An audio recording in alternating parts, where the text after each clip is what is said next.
Hola chicos y chicas, espero se encuentren muy bien. Es un placer estar acá con ustedes. Mi nombre es Rafael y yo soy uno de los integrantes del grupo Alcoquim, pertenecientes al TCU 728, Ciencia y Conocimiento Accesible.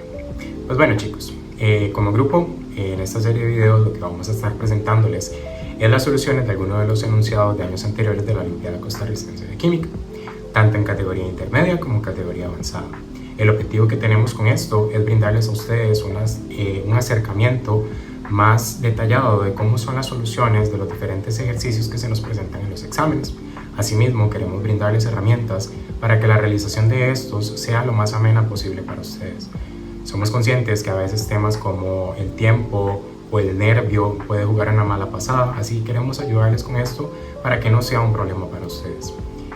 ¿Cómo va a ser la metodología de estos videos? Pues bueno, esencialmente cada uno de estos exámenes cuenta con 80 preguntas, entonces lo que vamos a hacer es dividir esas 80 preguntas entre 4, dándonos un total de 20 preguntas. Estas 20 preguntas las vamos a incluir en un video en donde vamos a dar una explicación detallada de cada uno de los enunciados y ejercicios que vienen para que el entendimiento y el apoyo que podamos brindarle a ustedes sea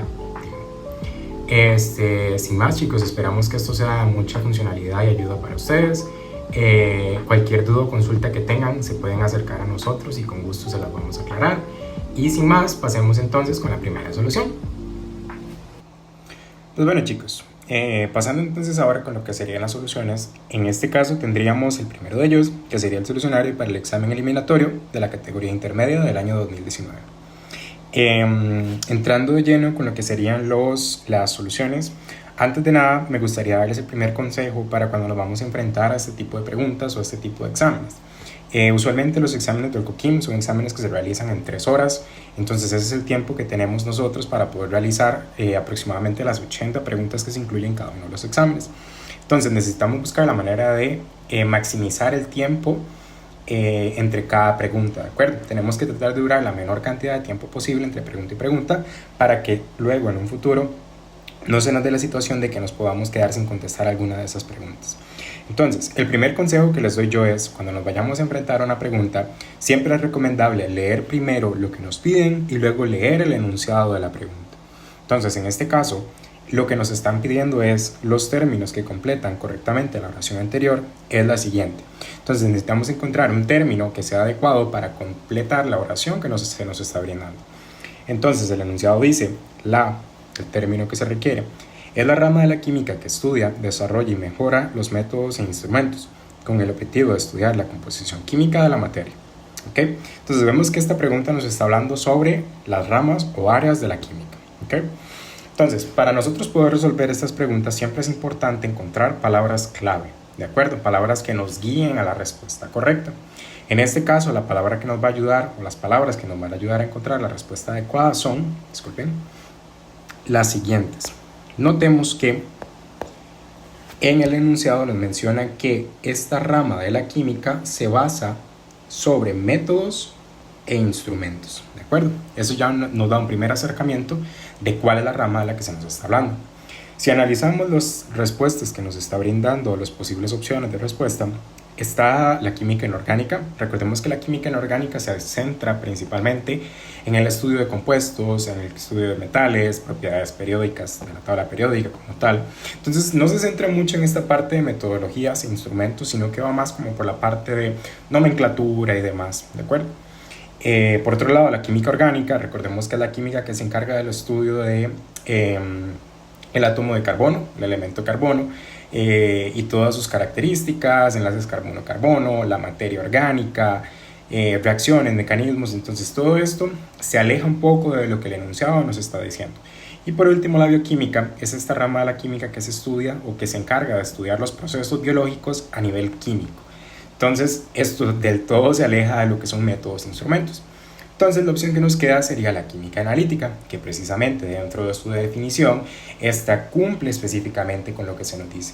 Recordemos que la química analítica busca tener este carácter descriptivo, este carácter cuantificativo de concentraciones, de la identidad de una sustancia, y esto se logra bajo metodologías y la implementación de instrumentos especializados. Entonces, para este enunciado, para esta pregunta, la opción correcta sería la B, química analítica. ¿Okay?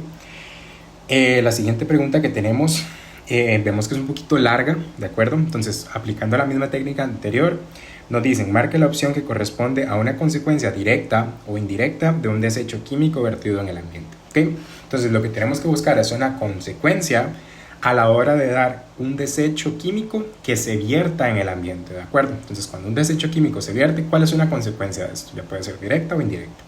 Entonces, nos dicen los enunciados. El número 1, el bromuro de metilo era ampliamente usado para desinfectar y esterilizar, proteger mercadería almacenada, entre otros usos. El protocolo de Montreal reconoció el bromuro de metilo como una de las sustancias que más daña la capa de ozono. ¿Okay? Entonces vemos que en esta opción nos están hablando de este compuesto, el bromuro de metilo. Sin embargo, a pesar de que se nos está diciendo que tiene un efecto sobre el medio ambiente, no es directamente un desecho, sino que es algo que se utiliza y por su utilización se tiene un daño hacia la capa de ozono en este caso. Entonces, tenemos que ser muy claros y tener muy claro que lo que nos están pidiendo son desechos, ¿de acuerdo? No el producto como tal. La 2 nos dice, los peces y algunos moluscos concentran mercurio en sus organismos, principalmente como metilmercurio, un compuesto orgánico de mercurio altamente tóxico. La mayor fuente de mercurio encontrada en peces se origina a partir de las plantas de energía termoeléctrica, que utilizan carbón como combustible para producir electricidad. Entonces, notemos que nos están hablando aquí ahora de lo que sería el metilmercurio. Este metilmercurio es, como menciona acá, un compuesto orgánico, pero hay que ser muy específicos, o hay que ver que este proviene, o el mercurio en general proviene de plantas, ¿de acuerdo? De energía termoeléctrica. Entonces, en estas plantas donde se da la producción de esta energía, el metilmercurio es uno de los medios que ellos utilizan, pero también es uno de los desechos que se tienen. Entonces, esta podría ser una de las posibles opciones. La número 3 nos dice, los productos farmacéuticos y de cuidado personal, PPCP, como medicamentos, antibióticos, antidepresivos, anticonceptivos, bloqueadores solares, fragancias y otros, han sido detectados en cuerpos de agua alrededor del mundo. El efecto de estos químicos en el ambiente se ha asociado a disruptores endocrinos, capaces de causar desequilibrios en el sistema hormonal a bajas concentraciones. Vemos que, el texto es un poquito denso, nos está metiendo términos, pero en este caso no son relevantes, puesto que nos están diciendo que son productos farmacéuticos. Nuevamente no estamos hablando de desechos, estamos hablando de productos que sí, el utilizarse genera un daño, genera en este caso contaminación de cuerpos de agua. Sin embargo, estos nuevamente no son desechos, son productos que se utilizan y que tienen una afectación posterior a su uso. Entonces, nuevamente tener muy claro que se nos está preguntando sobre desecho químico. Ya por último nos hablan que el isocianato de metilo es un producto químico cuyo principal uso industrial es la fabricación de plaguicidas. ¿Okay?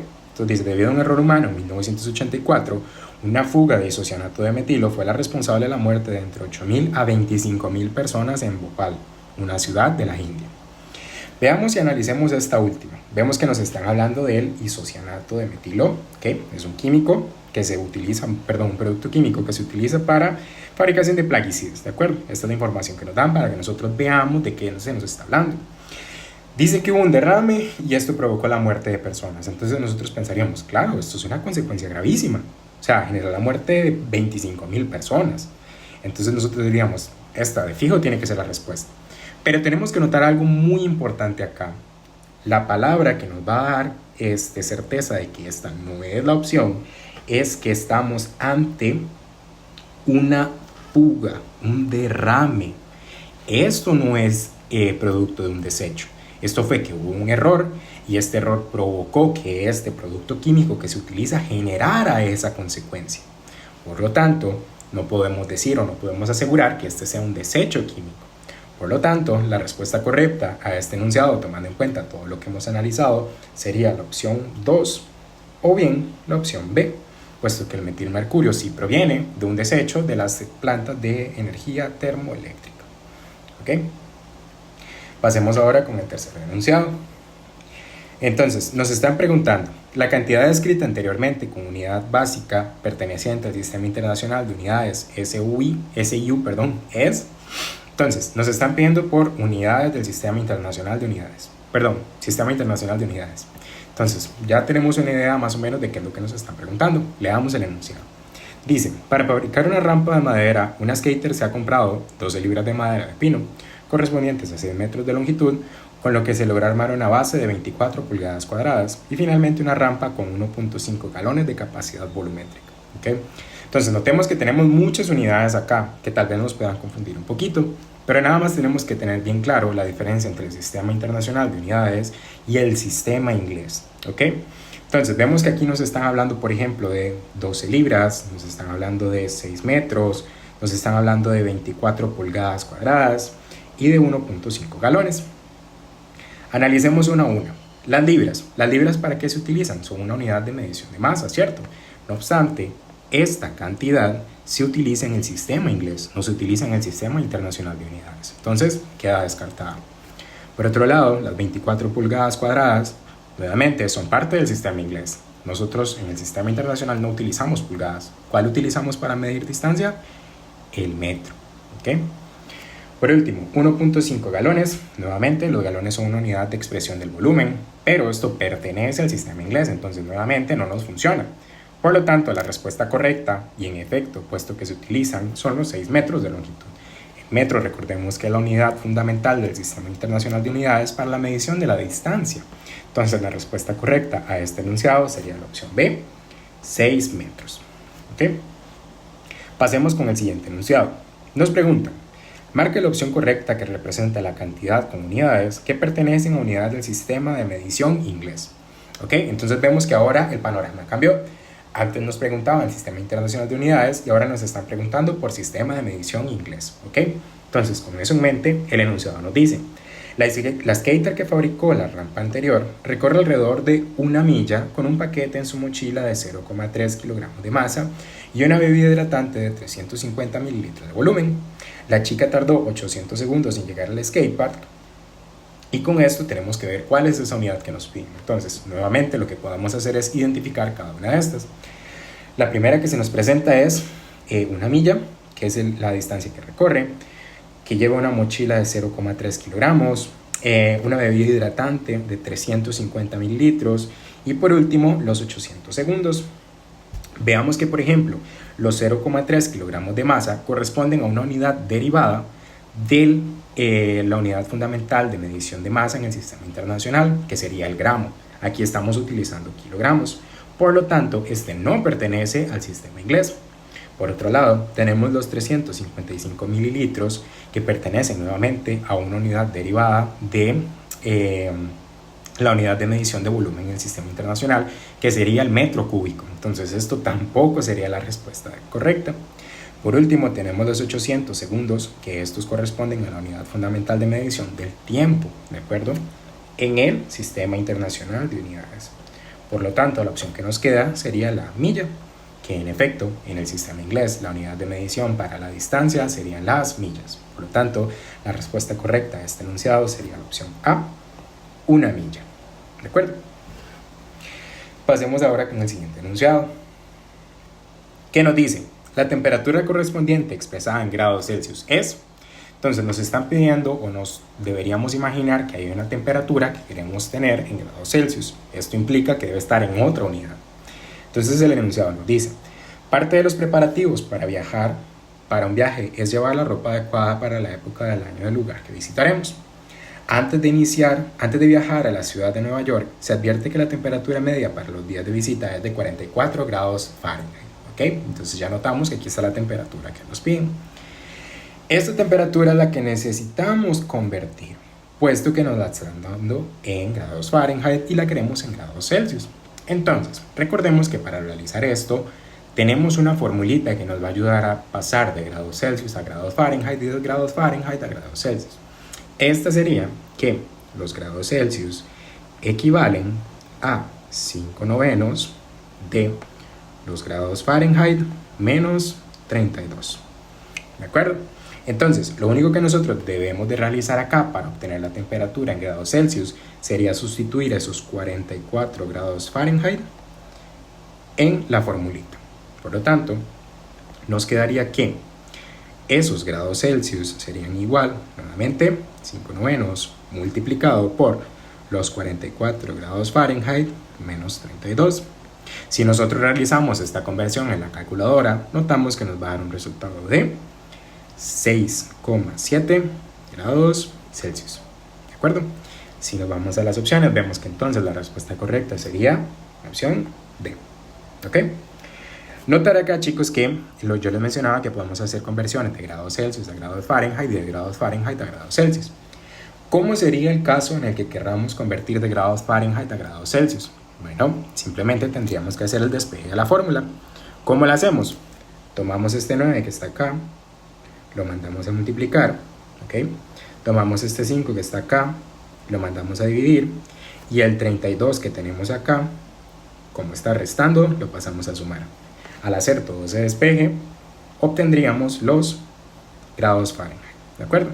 Para que lo tengamos en cuenta y que sepan cómo se puede hacer la conversión entre estas dos unidades. ¿Ok? Entonces, pasemos al siguiente enunciado. Enunciado 6, que nos pregunta: ¿la cantidad de kilómetros por litro de combustible corresponde a? Entonces, nos están pidiendo cantidad de kilómetros por litro de un combustible. Esto quiere decir que debe de haber algún combustible que está en otras unidades que tenemos que convertir. ¿Ok? Entonces nos dice: la página www.fueleconomy.com reporta que un Toyota Prius 2019 puede recorrer hasta 46 millas por galón de combustible. ¿Okay? Entonces aquí estamos viendo cuál es la unidad que tenemos que convertir. Dice que este Toyota Prius 2019 recorre 46 millas por galón. ¿Okay? Y eso queremos pasarlo a kilómetros por litro.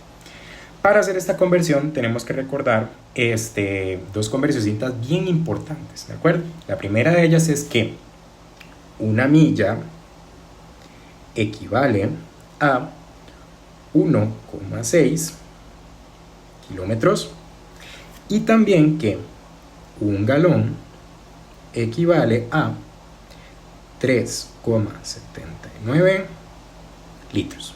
¿Ok? Chicos, una cosa bien importante: en el examen a ustedes no les van a proporcionar conversiones, ¿de acuerdo? Todas esas conversiones de metros a pulgadas, por ejemplo, de galones a litros, de millas a kilómetros, todas esas conversiones ustedes tienen que llevarlas recordadas y aprendidas, puesto que es parte del conocimiento que se les evalúa en el examen. ¿Ok? Entonces, no dejen eso de lado, porque siempre en los exámenes vienen una o dos preguntillas sobre conversiones que ustedes tienen que recordar. ¿Ok? Entonces, siguiendo con la pregunta, ya teniendo en cuenta estas dos conversiones bien importantes, nos dicen que el Toyota recorre 46 millas, ¿cierto?, por galón. Cuando nos hablan de por, quiere decir que está dividido, ¿ok? Puede que suene un poco contradictorio, porque cuando nosotros nos dicen algo multiplicado por algo, es que estamos haciendo una multiplicación propiamente. Pero en mediciones como millas por hora, kilómetros por segundo, metros por segundo, o en este caso millas por galón, ese por significa que está dividido, ¿ok? Entonces tenemos que tener bien claro, y es importante entender esto. Entonces, para hacer la conversión, lo que podemos hacer primero es pasar de las millas a los kilómetros. ¿Cómo lo hacemos? Bueno, recordemos que cuando hacemos análisis dimensional, nosotros ponemos un signo de multiplicación y hacemos lo siguiente: contrario a la unidad que tenemos, va a estar la unidad que queremos cancelar, y arriba de esta o abajo va a estar la unidad que queremos obtener. Entonces, en este caso queremos pasar de millas a kilómetros. Vemos que las millas están en el numerador. Entonces, para poder cancelar esas millas, tenemos que colocarlas al otro lado en el denominador. Entonces, vamos a poner millas abajo, y si las millas van abajo, los kilómetros tienen que ir arriba. ¿Ok? Trazamos la línea para poder colocar la fracción, y aquí ya tendríamos la conversión de millas a kilómetros. Ahora realizamos la otra conversión. Queremos pasar de galones a litros, ¿ok? Entonces vemos que los galones se encuentran en el denominador, ¿cierto? Entonces, para pasar de galones en el denominador a litros en el denominador, tenemos que colocar contrarios los galones. Si están abajo, los colocamos arriba. Entonces los litros van abajo, ¿ok? Colocamos nuevamente la rayita de la fracción, y esto nos da igual. Ahora nada más nos queda hacer la conversión. Nos dicen que entonces una milla equivale a 1,6 kilómetros y que un galón equivale a 3,79 litros. ¿Ok? Si nosotros tomamos la calculadora y realizamos esta conversión, podemos notar que el resultado que nos da es de 19,5 kilómetros sobre litro. ¿Ok? Entonces, si nos vamos a las opciones que nos están dando, la opción correcta para esta pregunta sería la C, 19,5 kilómetros por litro. ¿Ok? ¿Está claro? Excelente. Pasemos con el siguiente enunciado. El enunciado 7. ¿Ok? Entonces nos dice, o nos están preguntando, la longitud correspondiente expresada en metros es... Entonces nos están pidiendo otra expresión. Ya veremos si nos están pidiendo que hagamos alguna conversión o que expresemos algo de otra forma. Recordemos que hay varias formas de expresar las cosas. Entonces nos dice, la compañía de computadoras IBM ha anunciado la utilización de un nuevo procesador de tan solo 5 nanómetros, el más pequeño del mundo para el año 2018. ¿Okay? Entonces veamos que este pequeño procesador tiene una medida de 5 nanómetros. Y nos están pidiendo que lo expresemos en metros. ¿Ok? Entonces, para esto tenemos que recordar otra de las conversiones que hay, o en este caso, de los múltiplos y submúltiplos que habían para el metro, por ejemplo. Recordemos que en los submúltiplos la variación de los exponentes iba cambiando progresivamente. Recordemos que cuando íbamos para abajo, nosotros decíamos que teníamos el metro como unidad fundamental y para abajo estaba decímetro, centímetro, milímetro, micrómetro y por último nanómetro, que es el que nos interesa. Para los exponentes que iban variando respecto a esta unidad fundamental que es el metro, un decímetro equivale a 10 a la menos 1 metros, un centímetro, 10 a la menos 2 metros, un milímetro, 10 a la menos 3 metros, un micrómetro, 10 a la menos 6 metros y un nanómetro, 10 a la menos 9. ¿Ok? Entonces, en este caso, diríamos que un nanómetro equivale a 1 por 10 a la menos 9 metros. ¿Ok? Entonces, si esto es así, nos están diciendo que tenemos que el tamaño del procesador es de 5 nanómetros. Si queremos tenerlo en metros, nuevamente hacemos la conversión. Abajo lo que queremos quitar, en este caso los nanómetros, y arriba lo que queremos tener, los metros. Trazamos la lineecita y damos el igual. Entonces, tomando en cuenta la conversión que vimos antes, decimos que un nanómetro equivale a 1 por 10 a la menos 9. Si nosotros realizamos esta multiplicación, 5 por 1 por 10 a la menos 9, nos daría un resultado de 5,0 por 10 a la menos 9 metros. ¿Ok? Esa ya me quedó un poquillo rara. Vamos a borrarla para que se vea bien. Ok, todo bien. 5 por 10 a la menos 9 metros. ¿Ok? Entonces, notemos algo. Ya esta sería la respuesta preliminar que nosotros tenemos. Pero si nos vamos a las opciones, vemos que ninguna de estas tiene un exponente que sea por 10 a la menos 9. ¿Ok? Entonces, en esta pregunta específicamente lo que nos están tratando de evaluar es nuestra comprensión de la notación científica. ¿Ok? Entonces, recordemos que un número expresado por 10 a la algo está asociado directamente con la cantidad de ceros que ese número tiene. Si nosotros estamos diciendo 5,0 por 10 a la menos 9, la unidad que sea, en este caso metros, nos estamos enfrentando a un número que tiene 8 ceros y el numerito entero que nos estamos tratando en este caso. Entonces, este número 5 por 10 a la menos 9, nosotros podemos expresarlo como 0,000000005 metros. ¿Ok? Notemos que este cerito que está acá, ¿de acuerdo? Cuando nosotros estudiábamos aquel tema de cifras significativas y no significativas, todo cero que esté después de la coma y no haya un número al frente es no significativo, ¿de acuerdo? Entonces es lo mismo tener 5,0 a tener 5,00000, ¿de acuerdo? Pero no es lo mismo tener 5,0 a tener 5,010, ¿de acuerdo? Ya vemos que este 1 que está aquí es significativo, ¿ok? Entonces, tomando esto en cuenta, 5 por 10 a la menos 9 lo podemos expresar como este numerito que está aquí. ¿Cuál es el detalle? Tomando en cuenta lo que hablábamos antes de los ceros significativos, si nosotros a este número que está acá le colocamos un 0 al frente, seguiría siendo el mismo número, porque vean que este 0 está después de un número, ¿ok? Los 8 ceros antes del 5 sí son significativos, ¿de acuerdo? Si ahí no hubiera un número, no serían significativos y simplemente serían número 0. Pero como tenemos ese número 5 ahí, sí se vuelven significativos, ¿ok? Pero después de ese numerito, ese otro 0 que viene no es significativo, ¿de acuerdo? Entonces, en principio sería el mismo número. Pero notemos algo ahora. Si nosotros ahora partiéramos del 0 que colocamos que no es significativo y contamos, como usualmente sería para poder designar un número en notación científica, partiríamos de ese 0 y contaríamos 1, 2, 3, 4, 5, 6, 7, 8, 9, 10. ¿Ok? Recordemos que cuando nosotros queremos pasar un número de notación decimal a notación científica, tomamos el número que queramos y empezamos a contar hasta donde se encuentre la coma o el punto. En este caso, nosotros agregamos ese 0 de más y empezamos a contar desde él.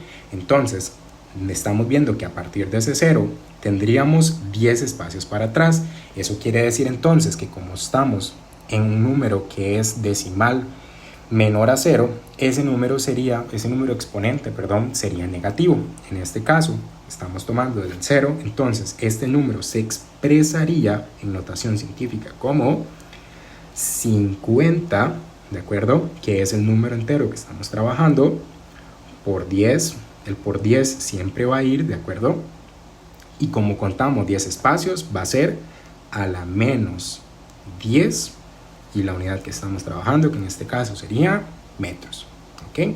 Entonces, nosotros vemos que, tomando en cuenta la significancia de las cifras, el manejo de la notación científica, además, vemos que tanto 5,0 por 10 a la menos 9 como 50 por 10 a la menos 10 son exactamente el mismo número.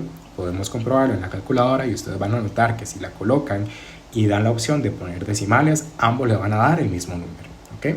Entonces, tomando en cuenta esto, vemos que ahora la opción sí se encuentra dentro de las que nos ofrecen. Por lo tanto, la opción correcta en este enunciado sería la C. 50 por 10 a la menos 10 metros. ¿Ok? Veamos que este ejercicio ya es un poquito más elaborado, sin embargo, sigue siendo sencillo. Nada más tenemos que recordar una que otra cosita que tuvimos que haber aprendido previo para poder resolver esto. ¿Ok? Vamos con el siguiente enunciado. Nos dice, la definición anterior corresponde a... Ok, entonces ya dejamos un poquito la parte de cálculos y estamos viendo ahora lo que son definiciones. Ok, leamos lo que dice. Equivale a la fuerza que ejerce un cuerpo sobre un punto de apoyo originada por la acción del campo gravitatorio local sobre un objeto. ¿Ok? Entonces, tratemos de dividirlo para que sea más sencillo de entender. Basémonos, por ejemplo, en la pequeña coma que nos incluyen acá. Entonces dice, equivale a la fuerza que ejerce un cuerpo sobre un punto de apoyo. Entonces, en un punto de apoyo tenemos una fuerza que está haciendo presión, ¿de acuerdo? Imaginemos que este es el pequeño puntito de apoyo. Y dice que esta es originada por la acción de un campo gravitatorio. Recordemos que en todos los astros o planetas que existen, existe un campo gravitatorio que atrae a los elementos hacia abajo, que en este caso nosotros conocemos como la gravedad. La gravedad siempre se dirige hacia abajo, ¿de acuerdo? Y esta es la que ejerce el campo gravitatorio. Campo gravitatorio local sobre un objeto. Entonces, estamos hablando de que hay una fuerza que se ejerce sobre un punto debido a la gravedad, ¿de acuerdo? Entonces, esencialmente, cada uno de los objetos que nosotros conocemos, ya sea una silla, un borrador, una pizarra, un carro, todos estos objetos tienen una masa asociada. Si nosotros esta masa asociada analizamos la fuerza que ésta ejerce debido a un campo gravitatorio, estamos ante la definición de lo que se conoce como el peso. ¿De acuerdo? El peso precisamente es esta definición, la fuerza que ejerce un objeto debido a la gravedad. Es por esto que el peso, que usualmente se expresa como W del inglés weight, ¿okay?, es igual a la masa por la gravedad, y este se expresa en newtons por kilogramo. ¿Ok? Esto es información que yo les proporciono, pero que esencialmente no deberían de conocer, o no les va a funcionar, al menos para esta primera categoría, pero es bueno que la sepan. ¿De acuerdo, chicos? Entonces, viendo la definición, analizando lo que estamos hablando, estamos ante la definición del peso. ¿Ok? Entonces pasemos al siguiente enunciado. Nos dicen: previo al examen, registra un peso de. Entonces, alguien previo a un examen registra un peso de tanto. ¿Ok? Entonces, dice: un futbolista con una masa de 143 libras va a su examen prostático anual. ¿Ok? Entonces, este futbolista tiene esta masa, ¿de acuerdo? Y nos están pidiendo que brindemos el peso. Entonces, lo que les dije antes de que no nos iba a funcionar, bueno, en efecto sí nos funciona, ¿ok? Si es algo que se requiere, es algo que tenemos que saber cómo funciona el peso. Ya definimos cuál es la fórmula, entonces ahora lo que tenemos que buscar es encontrar las unidades para poder calcular esto, ¿de acuerdo? Aquí solo hay una cosita: en la unidad no es newton por kilogramo, es simplemente newton. Ahí me disculpan el pequeño error. Pero sí, la unidad del peso fundamental es el newton, ¿ok? Entonces, nos dicen que el futbolista tiene una masa de 143 libras, ¿ok? Entonces, nuevamente tenemos otra conversión que tenemos que recordar. Entonces, para este caso, la conversión sería que 1 kilogramo, ¿ok?, equivale a 2,20 libras. ¿Ok? También tenemos que tomar en cuenta que como el newton, que es la unidad del peso, se mide en kilogramo por metro sobre segundo, ¿ok?, tenemos que hacer la conversión de las libras a los kilogramos para luego multiplicarlos por la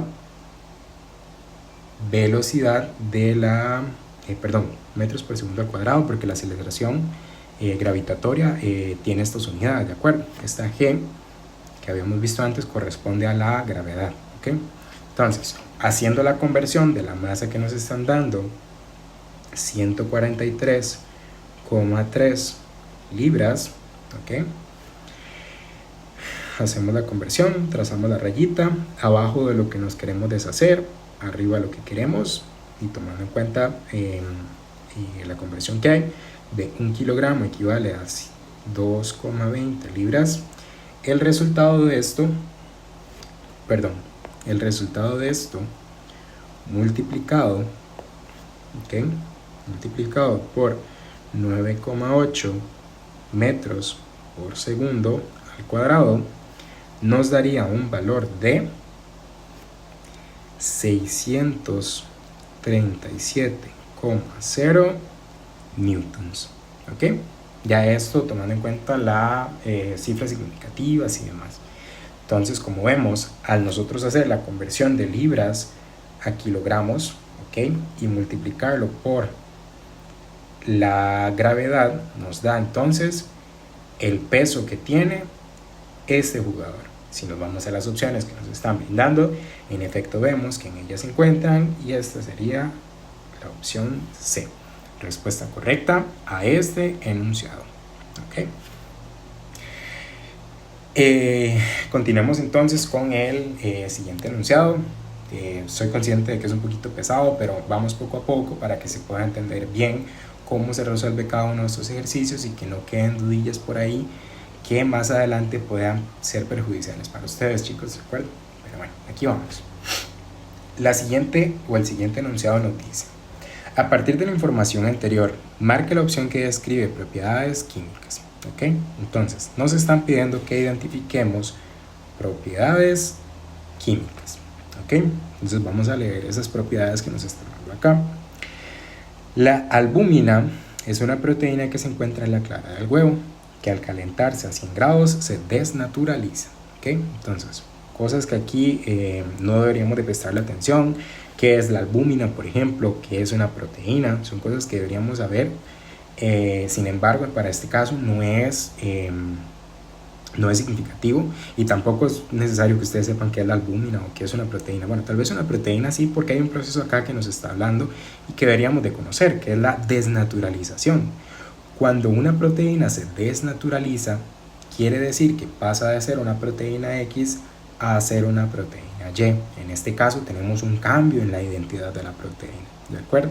Entonces, efectivamente, esta sí es una propiedad química, ¿de acuerdo? Para que lo tomemos en cuenta. Cuando nos hablan de la desnaturalización de una proteína, esto ciertamente es un cambio químico, es una propiedad química, ¿ok?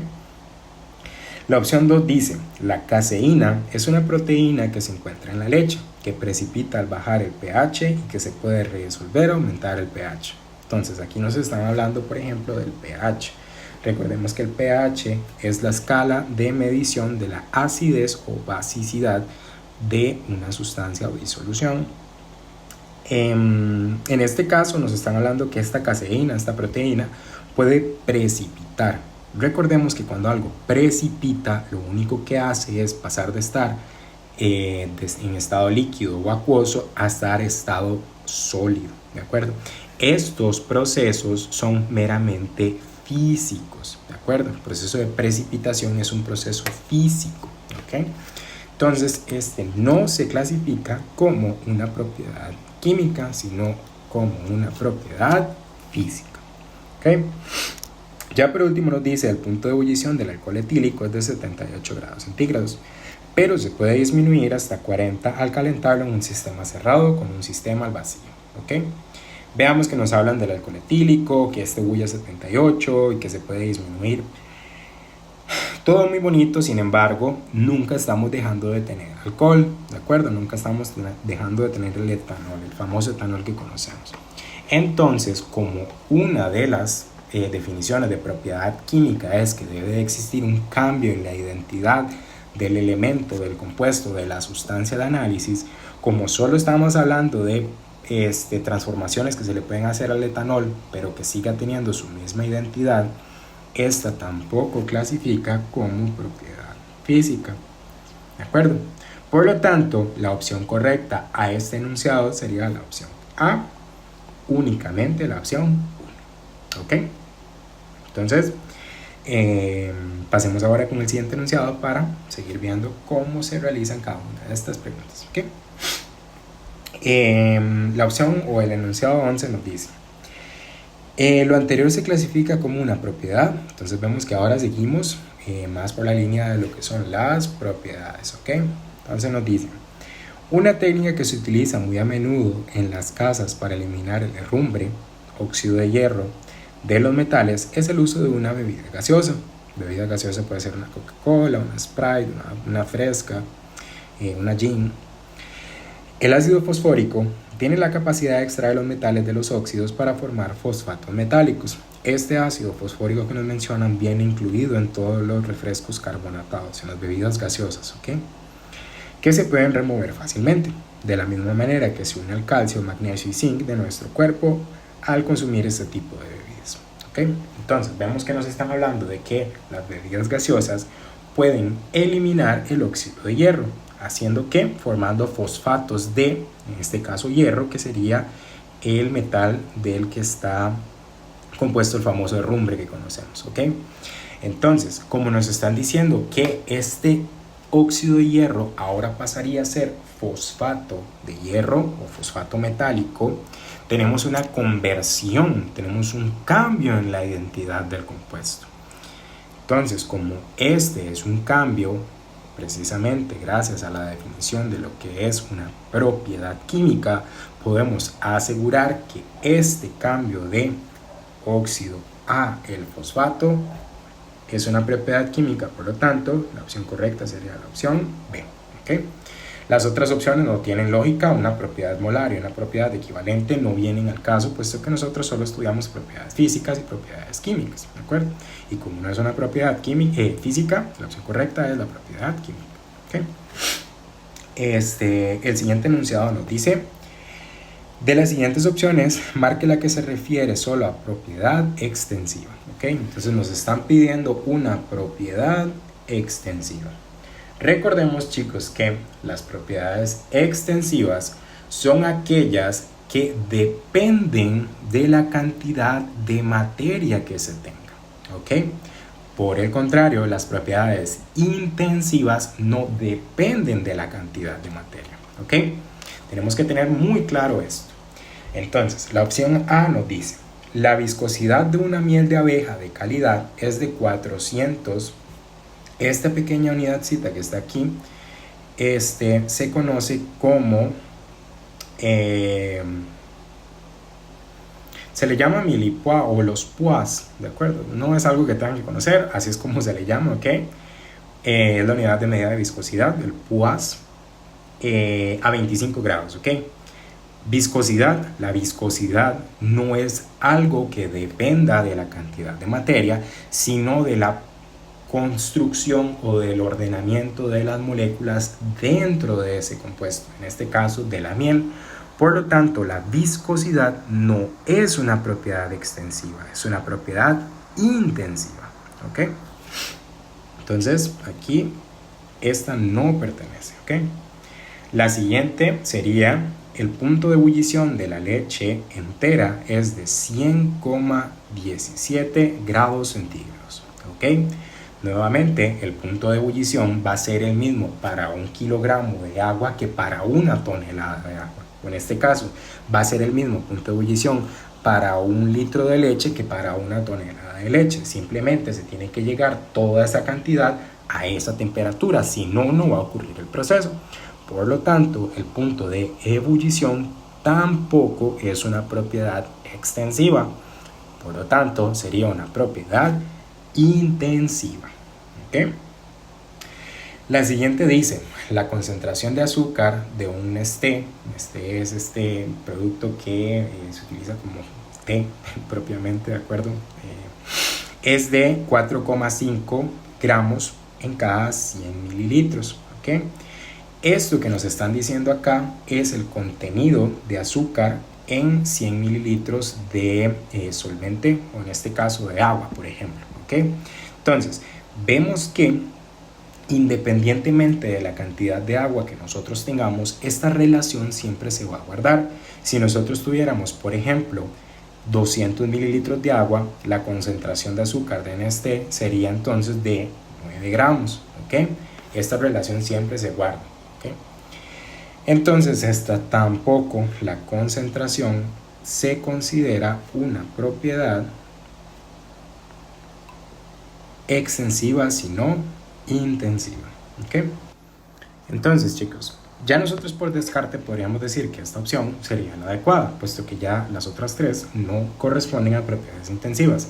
Sin embargo, podemos hacer el análisis para ver por qué en efectivo esta sí es una propiedad extensiva. Vemos que nos dice que el hombre más alto de la historia, Robert Wadlow, medía 2,72 metros, ¿ok? De primera entrada nosotros pensaríamos: ¿y esto por qué es una propiedad extensiva? Porque la altura depende de la masa. Ya planteándolo de esta forma podemos ver que en efecto sí. Mientras una persona sea más alta va a ser su masa, ¿de acuerdo?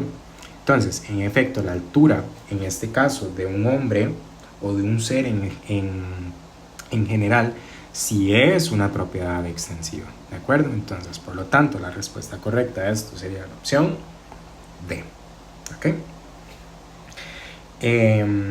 Pasemos ahora entonces con la siguiente, o el siguiente enunciado, perdón. Este nos plantea lo siguiente, disculpen. Ok, dice: en ese momento, nuevamente aplicando la técnica de ver qué es lo que nos están pidiendo, en ese momento los metales se encuentran en el estado de agregación de la materia conocida como. Entonces, nos están pidiendo que identifiquemos un estado de agregación. Vamos a ver qué es lo que nos piden. Dice: El vapeador es un sistema electrónico diseñado para simular y sustituir el consumo de tabaco. Sin embargo, se ha demostrado que expone a usuarios a metales pesados como plomo, cromo y arsénico. El líquido, al calentarse en la cámara de vaporización, provoca que los metales se disocien en un estado con poca fuerza de atracción, que al no tener volumen ni forma definida, se expanden libremente afectando al consumidor y a quienes están a su alrededor. ¿Okay? Entonces, aquí nosotros pensaríamos que al hablarnos de metales y que una de las propiedades es que los metales son sólidos, la respuesta que se nos venga a la mente es que el estado de agregación en el que se encuentren sea sólido, ¿de acuerdo? Pero recordemos que el vapeador o los cigarrillos electrónicos lo que dan es un vapor, ¿de acuerdo? De un líquido que se condensa. Entonces, bueno, no se condensa, sino que la resistencia se calienta y hace que este se pase a la fase gaseosa, y así es como se produce el vapor. El caso aquí es que el líquido que hay dentro de estos cigarrillos electrónicos o de estos vaporizadores son altos en contenidos de metales en disolución, ¿de acuerdo? Entonces, cuando estos pasan del estado líquido al estado gaseoso, el estado de agregación en el que los metales se encuentran, por lo tanto, sería el estado gaseoso, ¿de acuerdo? No es ni el estado sólido ni el estado líquido. Cuando se hace la liberación del vapor, los metales en este caso se encuentran en estado gaseoso. ¿Ok? Entonces tenemos que tener muy claro esto, porque aquí se nos habla de varios estados. Por ejemplo, se nos dicen que son metales. Nosotros siempre pensamos que los metales pesados, por ejemplo, se encuentran en estado sólido. Luego nos dicen que hay un líquido y nosotros ya ahí comenzamos a dudar. Y por último nos dicen que se disocian, forman un estado de atracción, y hablan muchas terminologías que en este caso no son tan relevantes, sino que tenemos que tener claro cómo es el proceso en el que ocurre, ¿de acuerdo? Entonces, con esto nosotros podemos dar que la respuesta en efecto adecuada sería la opción C, en estado gaseoso. ¿Ok?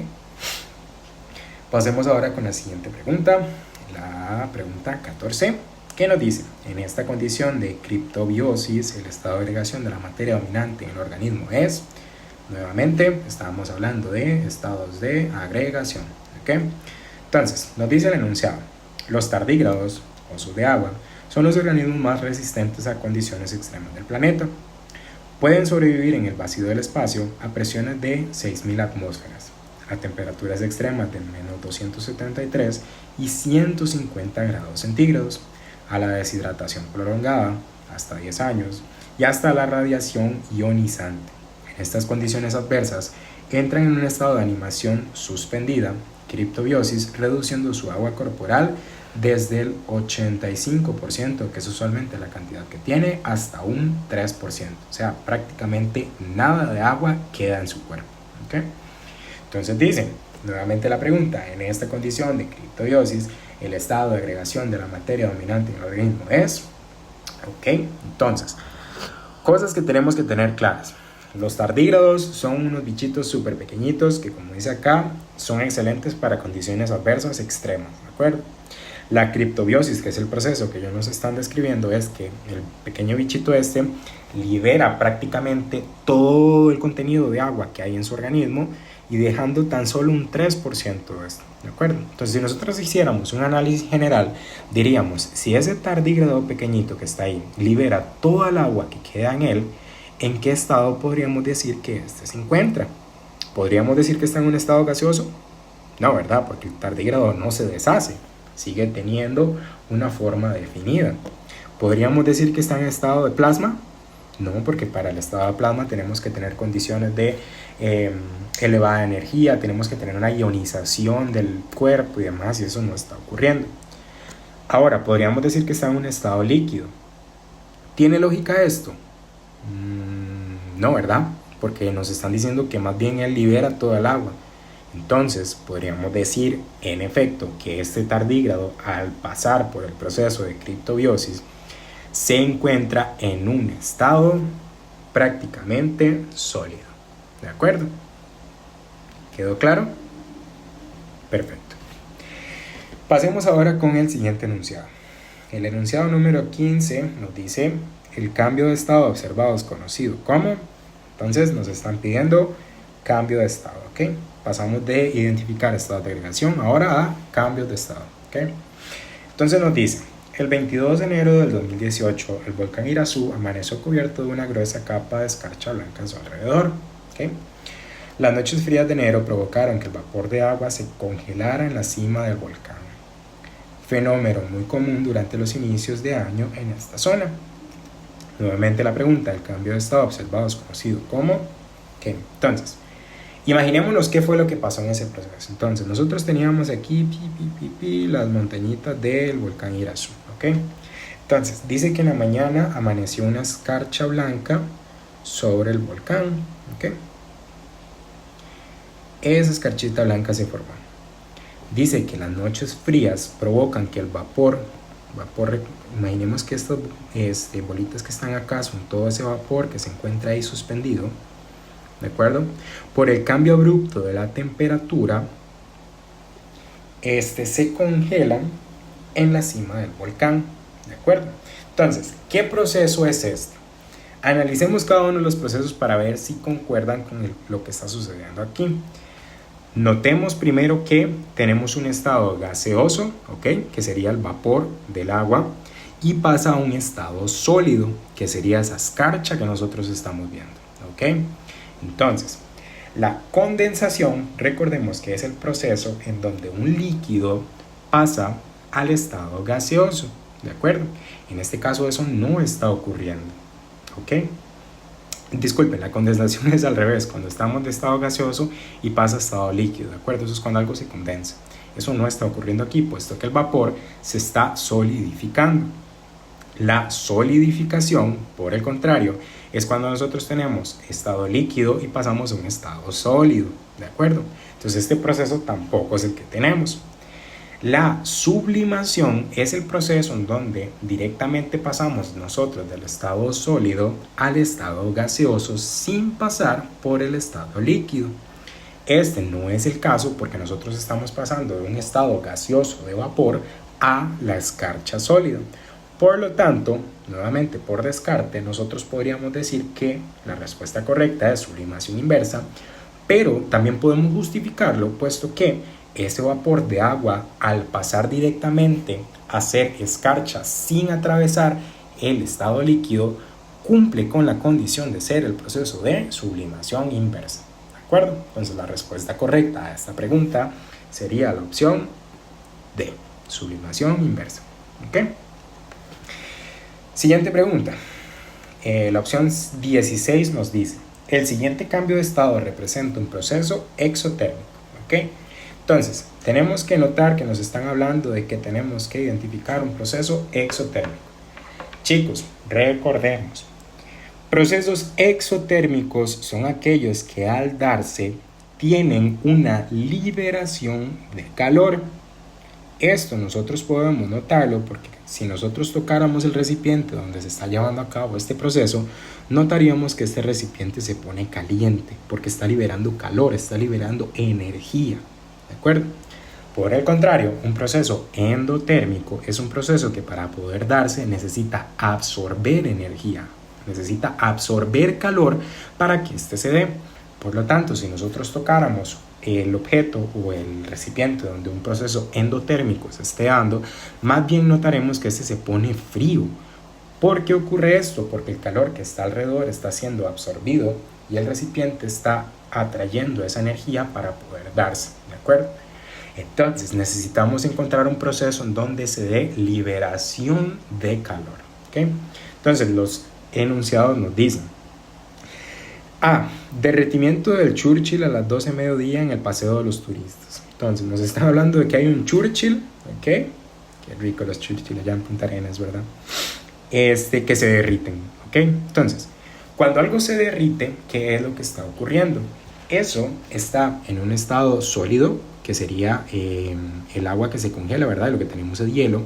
Y ese hielo, cuando absorbe calor, lo que hace es comenzar a pasar a estado líquido, ¿de acuerdo? Eso es el proceso de derretimiento. Un derretimiento no es un proceso exotérmico, es un proceso endotérmico. ¿De acuerdo? Por lo tanto, esta no es la opción correcta. La opción B dice, la condensación de vapor provocando la típica llovizna de diciembre. ¿Ok? Vea que nos están hablando del proceso de condensación. Recordemos que cuando algo se condensa pasa del estado gaseoso al estado líquido, ¿de acuerdo? Pero chicos, cuando algo se condensa, cuando nosotros condensamos un gas, quiere decir que ese gas está absorbiendo calor para poder pasar de un estado más libre a un estado un poquito más compacto, que es el estado líquido. Por lo tanto, el proceso de condensación tampoco es un proceso exotérmico, sino que es un proceso endotérmico, ¿de acuerdo? La opción C nos dice, ebullición del agua para chorrear el café. Ya con esto podemos nosotros ver que ebullición es un proceso que innegablemente necesita energía. Si nosotros no ponemos el agüita en la estufa que se caliente, esa nunca va a estar caliente para nosotros poder chorrear el café. Entonces, la ebullición tampoco es un proceso exotérmico, ¿de acuerdo? Entonces nosotros podríamos decir, di claro, la opción D, por descarte, sería la adecuada. Analicémosla. Sublimación de las bolas de naftalina para producir vapores que alejan polillas. Recordemos que la naftalina son estas bolitas blancas que a veces nuestras mamás ponen en las esquinas de la casa para que las cucarachas no se arrimen, o a veces la ponemos en la alacena donde tenemos nosotros la comida para que ellas no se arrimen, o las ratas y demás. Pues bueno, esta naftalina puede pasar por un proceso de sublimación. ¿Cuál es el detalle? Que la sublimación es un proceso sumamente energético para que no ocurra el caso de que pase por el estado líquido. Como mencionamos antes, la sublimación es el proceso de pasar de estado sólido a estado gaseoso sin pasar por el estado líquido. Por lo tanto, este tampoco es un proceso exotérmico, es un proceso endotérmico. ¿De acuerdo? Entonces, viendo que ninguna de las opciones es correcta, esta pregunta no posee respuesta. ¿Ok? Chicos, ¿por qué la dejé y no les dije directamente que la opción no tenía respuesta? Bueno, porque es un buen ejercicio que nosotros leamos y analicemos cada una de las preguntas que nos vienen. ¿Por qué? Porque los docentes que realizan estos exámenes lo hacen de forma tal que ellos están convencidos de que toda pregunta tiene respuesta, pero es obligación de ustedes leer, analizar y decir, pucha, mira, esta pregunta yo creo que no tiene respuesta. Nosotros se lo indicamos al coordinador, a la persona que nos esté cuidando y le decimos, disculpe, profe, vieras que creo que esta pregunta no tiene respuesta. El comité se va a encargar de analizarla y, como ocurrió en este año, indicar que esta pregunta es anulada puesto que no tiene una respuesta correcta. ¿Ok? Pero el ejercicio para analizar cada uno de los procesos endotérmicos o exotérmicos nos ayuda a poder ejercitar un poquito más esta audacia que se tiene para poder identificar cuando estamos ante uno u otro de estos procesos. ¿Ok?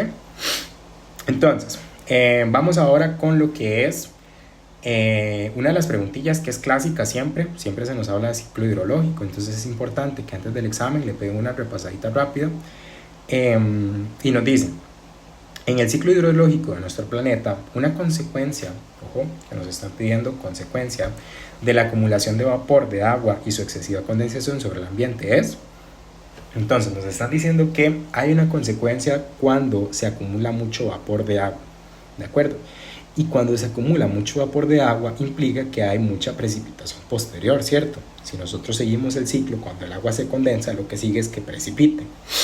Entonces, cuando hay excesivas precipitaciones o excesiva condensación, ¿qué es lo que ocurre? La opción A dice formación de terrenos semiáridos en zonas de cultivo. ¿Tiene mucha lógica esto? No, ¿verdad? Porque más bien nos están diciendo como después de que se acumula tanto vapor, más bien hay como mucha agua que precipita. Entonces no podríamos decir que un suelo árido, que son suelos que están que tienen poca agua, sea algo como lógico, ¿verdad? Entonces esta opción definitivamente no tiene lógica. La otra es erosión del suelo por mayores escorrentías. Aquí hay términos que tal vez sean un poquito complicados de entender. Recordemos que erosionar un suelo es que el suelo se por decirlo así, se lave, ¿de acuerdo? Que el suelo deje de tener como ese agarre, sino que se encuentre como muy suelto. Y esto sí tiene lógica, puesto que mayores escorrentías hace lógica o hace alusión, perdón, a mayor agua que fluye, ¿de acuerdo? Entonces, cuando hay mucha agua que está fluyendo, el suelo se erosiona, se vuelve suave, ya no es tan factible para el cultivo, puede ocasionar que, por ejemplo, árboles se caigan, puesto que ya no tienen una base firme de donde encontrarse. Entonces, esta sí es una consecuencia de las precipitaciones excesivas, pero sigamos analizando para ver las demás. La opción C nos dice aumento de la velocidad de los vientos alisios. ¿Ustedes creen que los vientos alisios, que son estos vientos que vienen ¿cómo se llama? A generar un... ¿cómo se los digo para que sea entendible? Son vientos simplemente que se presentan, ¿de acuerdo? Pero la injerencia que tiene el agua condensada no genera una consecuencia directa sobre esto, ¿de acuerdo? Entonces, esto tampoco podríamos relacionar que un aumento de velocidad sea producto de mayor cantidad de precipitación, ¿de acuerdo? Entonces, esta opción tampoco es adecuada. Ya por último nos dice disminución del oxígeno soluble en los cuerpos de agua. Recordemos nosotros que el agua como tal es una molécula de H2O, ¿cierto? H2O implica que hay dos moléculas de agua unidas a una molécula de oxígeno. Nos está diciendo que por el hecho de que haya más precipitaciones, esta molécula de oxígeno va a tener menor solubilidad. Eso no tiene como mucha lógica. Y si nos estuvieran refiriendo al oxígeno que hay en la atmósfera, esto tampoco va a ser significativo. O sea, si nosotros tenemos más agua, no va a generar que el oxígeno se solubilice menos. Entonces esta opción tampoco tiene lógica bajo el paradigma que estamos trabajando. Por lo tanto, la opción correcta que ya analizamos a esta pregunta sería la opción B. Erosión del suelo por mayores escorrentías. ¿Okay? Entonces, pasemos ya con los últimos 3 enunciados para culminar con esta primera parte de la solución del examen. ¿De acuerdo? El enunciado 18 nos dice nuevamente otra pregunta sobre el ciclo hidrológico. En el ciclo hidrológico de nuestro planeta, una consecuencia de la acumulación de vapor de agua y excesiva condensación sobre el ambiente es... mira, volví a poner la misma pregunta, qué pena, chicos. Ya lo habíamos analizado, ¿verdad? Dice que es la opción B, para que lo tengamos ahí en cuenta. Entonces pasemos a la 18 directamente, nos quedan 2 nada más. Dice la 18, ¿cuál de las siguientes opciones representa un ejemplo de sustancia pura? ¿Okay? Entonces, chicos, recordemos, sustancias puras son todas aquellas que se refieren a principalmente elementos, ¿de acuerdo?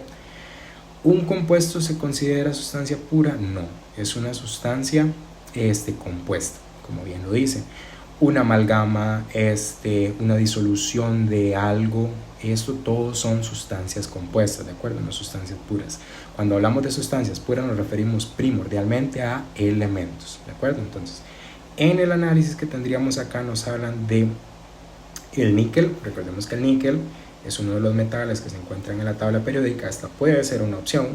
Una amalgama, recordemos que una amalgama es la unión de un metal con otro metal, o puede ser un metaloide, ¿de acuerdo?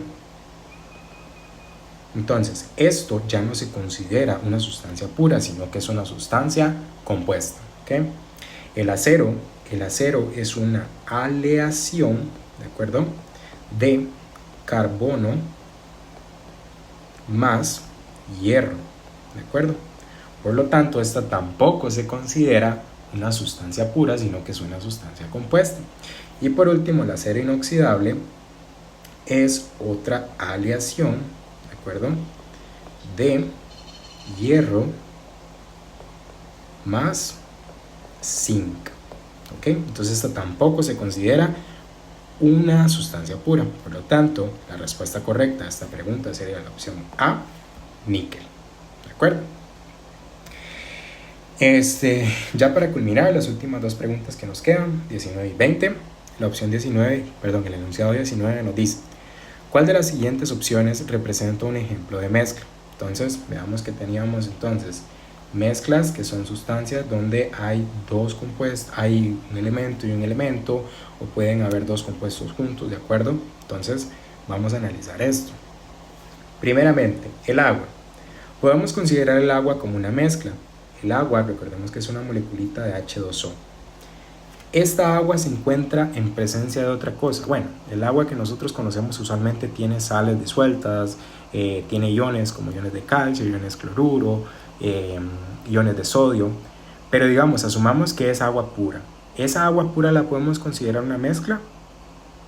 Claro que no, ¿verdad? Esta sería entonces una sustancia pura, puesto que no se encuentra junto con nada más. ¿El acetona se considera una sustancia pura o una mezcla?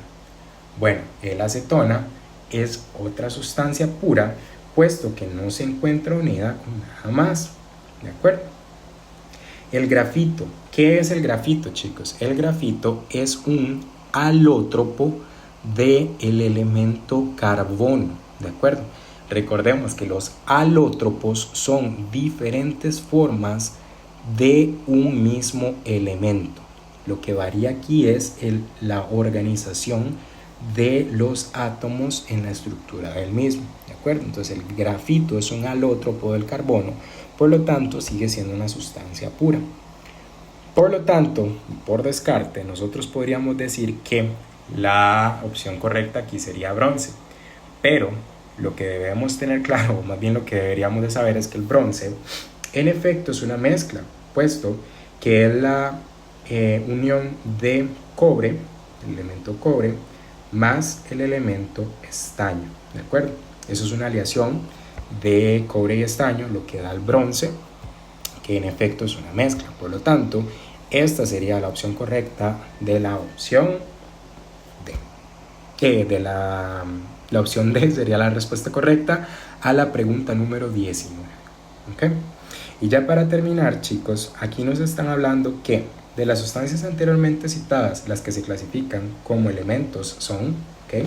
Entonces nos están pidiendo que identifiquemos los elementos. El enunciado nos dice: las medusas son organismos marinos que producen picaduras irritantes al contacto con la piel. Una leyenda urbana decía que la orina podía aliviar los efectos irritantes del veneno de la medusa. Se ha comprobado que sucede todo lo contrario. Por lo tanto, chicos, si algún día se presenta una situación de esta, nunca busquen realizar esta práctica, puesto que está comprobado que no es así, ¿ok?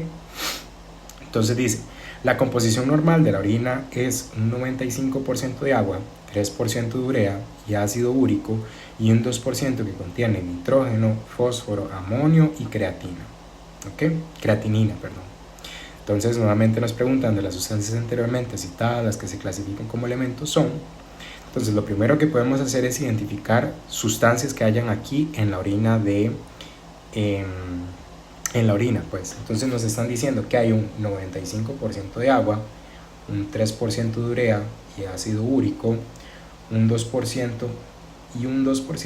que contiene nitrógeno, fósforo, amonio y creatinina. ¿Ok? Entonces las opciones dicen, opción A, urea y amonio. La urea, chicos, es uno de los componentes de la orina y este es un compuesto orgánico, ¿de acuerdo? Ustedes no deberían de conocer la fórmula, pero sí deberían de entender que la urea es un compuesto, no es un elemento, puesto que no lo encontramos en la tabla periódica, ¿de acuerdo? Y el amonio es un ion. Recordemos que el ion amonio es el ion NH4+, ¿ok? Entonces no se clasifica como un elemento. Por lo tanto, la opción A no es la correcta. En la opción B vemos que nos dicen fósforo y amonio. Nuevamente, el fósforo, que es el elemento, ¿de acuerdo? Este es el símbolo del elemento fósforo. Y nos están hablando también del amonio. Nuevamente, el amonio es un ion, por lo tanto no se clasifica como elemento y esta no sería la opción correcta. Por otro lado nos hablan del nitrógeno. Recordemos que el símbolo del nitrógeno es N, y amonio nuevamente, como tenemos el ion, esta tampoco es la opción correcta. Por lo tanto, por descarte, nos están hablando de nitrógeno y fósforo. En efecto, el nitrógeno y el fósforo son elementos que se ubican en la tabla periódica. Por lo tanto, la opción correcta a este enunciado sería la opción D. ¿Ok? Entonces, chicos, con esto terminamos la primera parte del solucionario de este examen. Próximamente vamos a estar viendo lo que son las siguientes soluciones. Espero que haya sido de su ayuda y nos vemos en una próxima.